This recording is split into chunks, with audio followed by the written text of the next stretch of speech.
Bismillahirrahmanirrahim.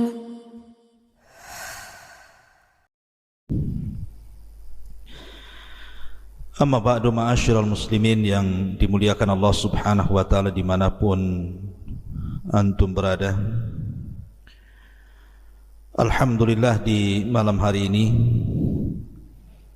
kita bisa duduk kembali walaupun lewat media pesantren tahfidz Al-Quran Jabal Uhud Tiban Batam. Teriring salawat serta salam kita aturkan kepada Rasul kita yang mulia alaihi salatu wassalam. Pembahasan di malam hari ini kita akan membahas tentang kisah seorang nabi yang sangat dicintai iblis. Siapa nabi ini? Bagaimana riwayatnya?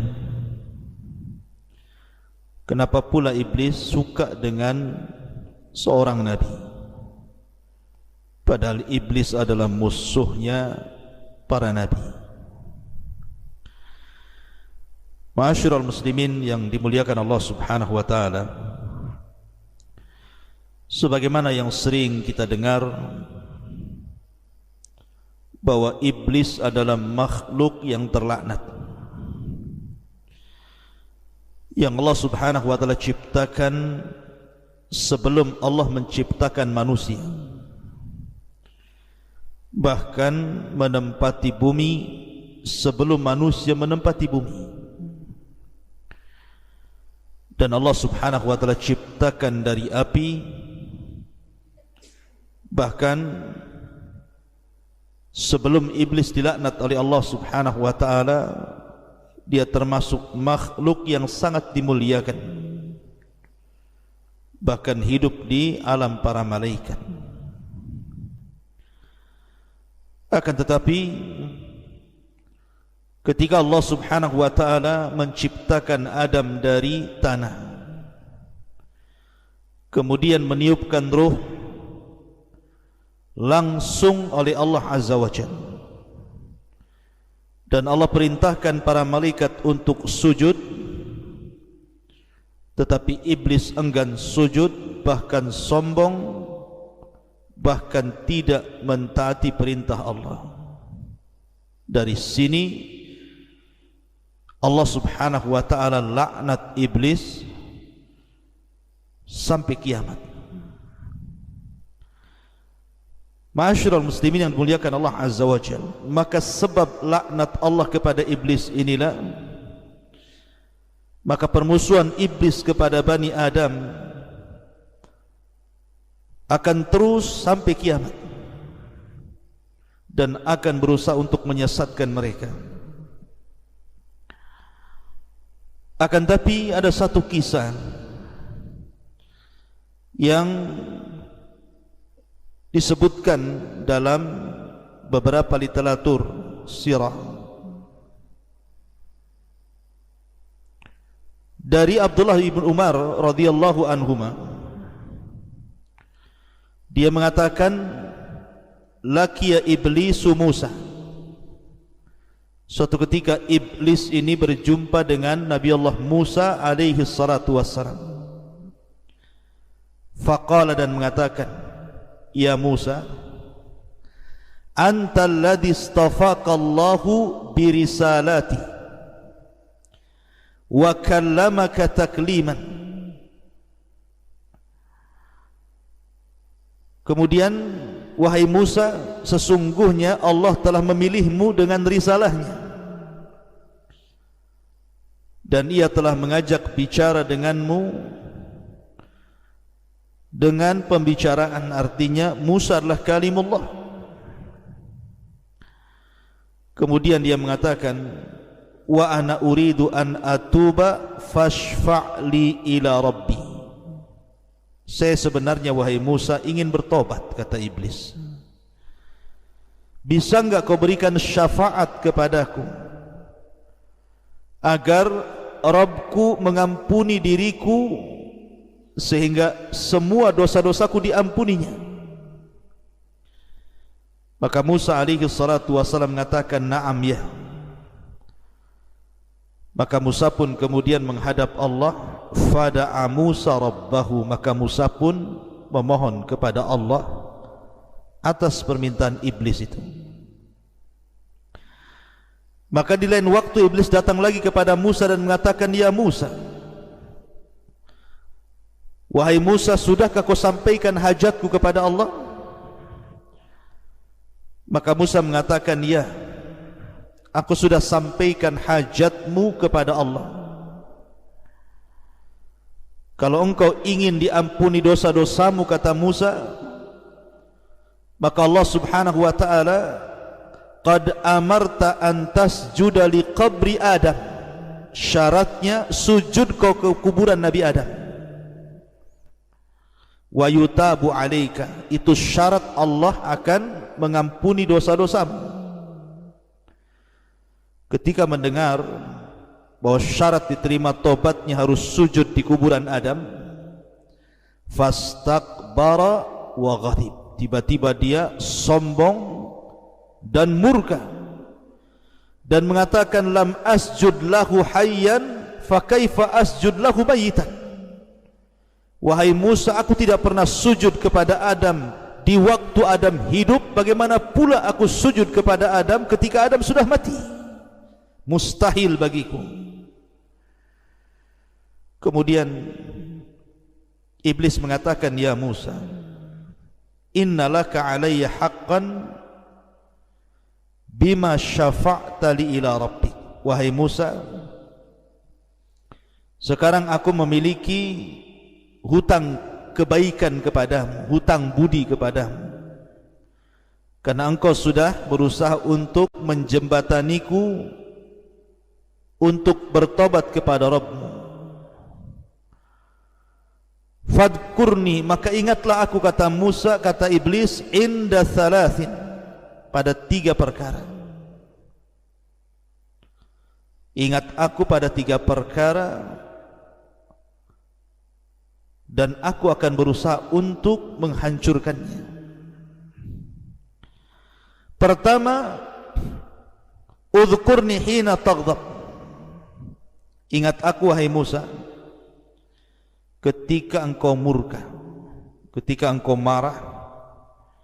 Fa inni ajri minka majrad dam, sesungguhnya aku berjalan di jalan darahmu. Sesungguhnya aku berjalan di jalan darahmu. Artinya bahwa iblis dan juga orang-orangnya, bala tentaranya, akan masuk ke jalan darah manusia, kemudian membuat manusia itu murka karenanya. Makanya kenapa marah itu datang dari syaitan. Salah satu meredamkannya adalah dengan cara wudu. Karena syaitan terbuat dari api, dan api bisa padam dengan air, maka berwudu, kemudian salat. Kemudian yang kedua, wadhkurni hina talqa wadhkurni hina talqa zahfa, fa inni atibna Adam hina yalqa zahfa fa adqarahu waladahu wa zawjatahu hatta yuwalliha.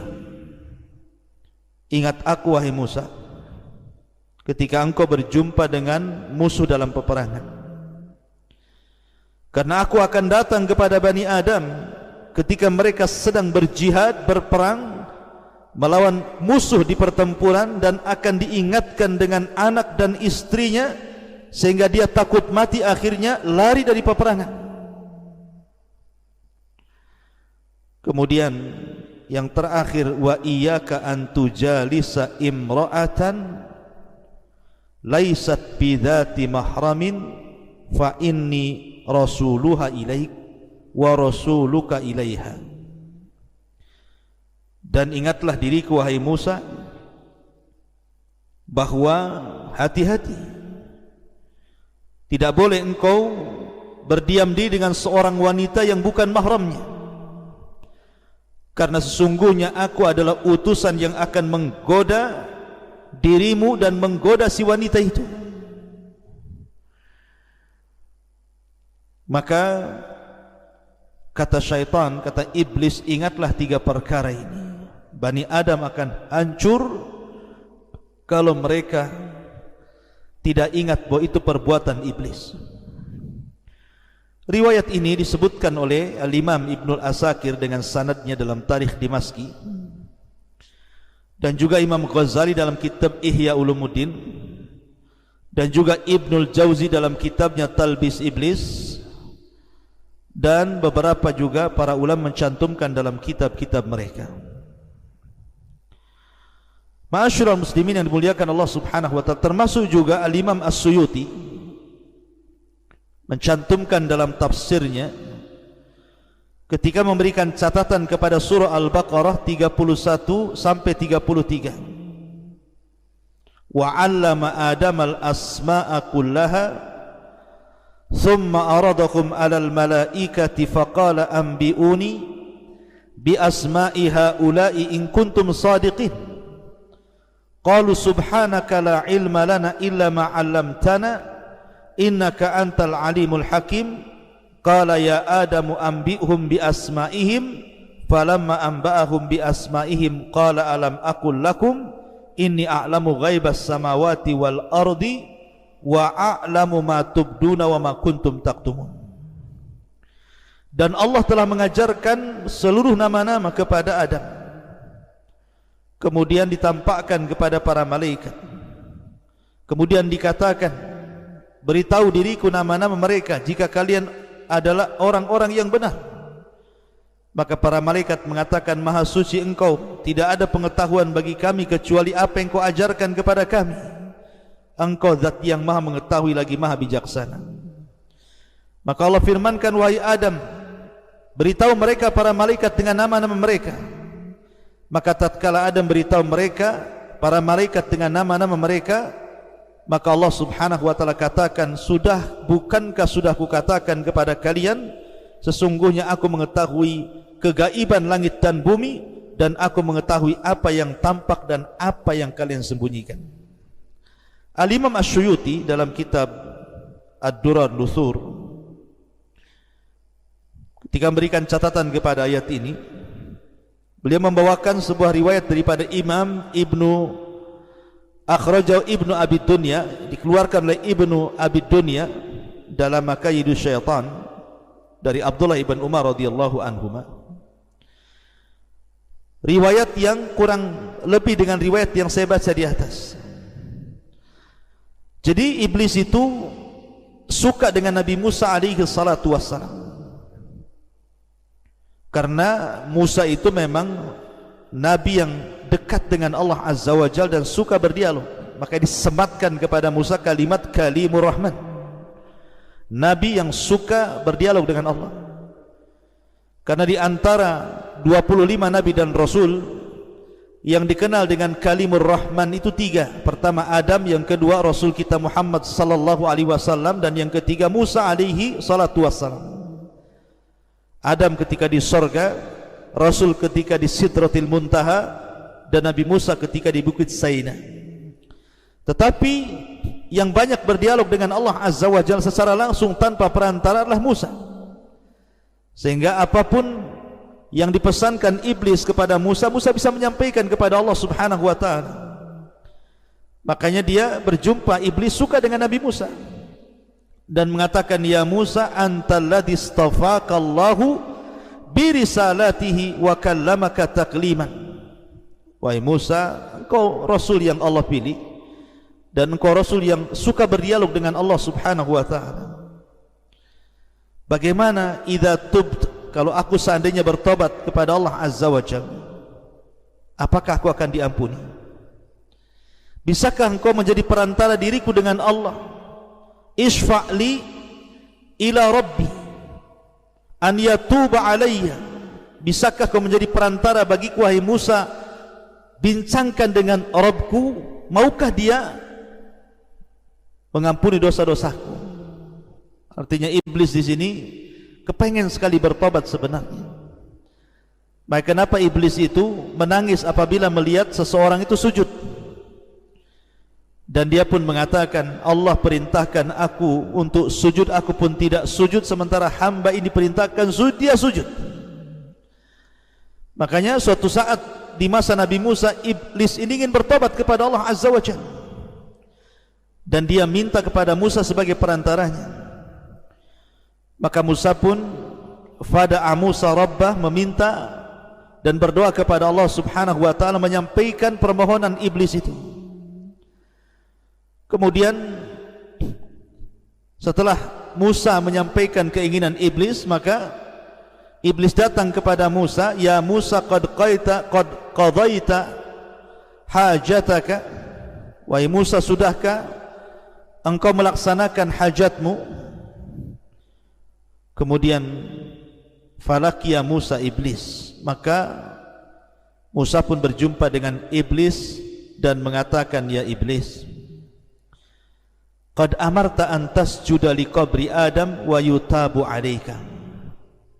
Aku sudah sampaikan perkaramu kepada Allah.